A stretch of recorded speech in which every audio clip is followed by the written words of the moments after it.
Brain cancer వస్తే వాళ్ళు తగ్గదని అనేక మంది చెప్తారు. అంత సీన్ ఏమి లేదు.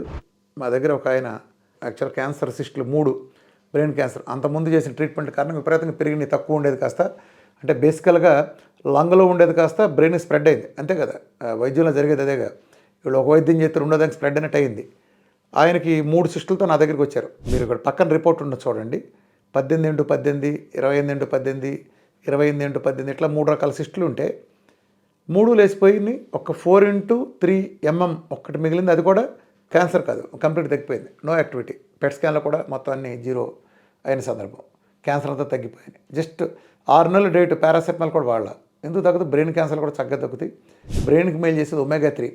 మీరు ఇవాళ మొబైల్ వాడటం లాంటి, వైఫై వాడటం లాంటి అనివార్య పరిస్థితులు ఉన్నారు కాబట్టి వాటి తాలూకు దుష్ఫలితాలను మీరు ఎదుర్కోకుండా ఉండాలంటే, ముఖ్యంగా బ్రెయిన్‌కి సంబంధించి స్ట్రోకులు కానీ ఇతరత్రా కానీ రాకుండా ఉండాలంటే బ్రెయిన్‌కి అద్భుతమైన ఆహారమైన ఎస్పెషల్లీ ఒమేగా 3, ఎస్పెషల్లీ ఈపీఏ కానీ, డీహెచ్ఏ కానీ వీటన్నింటినీ పక్కాగా ఉండాలంటే మన డైట్ ప్రకారం తీసుకోండి. కొబ్బరి నూనె ది బెస్ట్ ఆహారం, best anti microbial, best antiviral, anti fungal, అద్భుతంగా పనికొచ్చే మోనోలారిక్ యాసిడ్ ఉంటుంది దాంట్లో.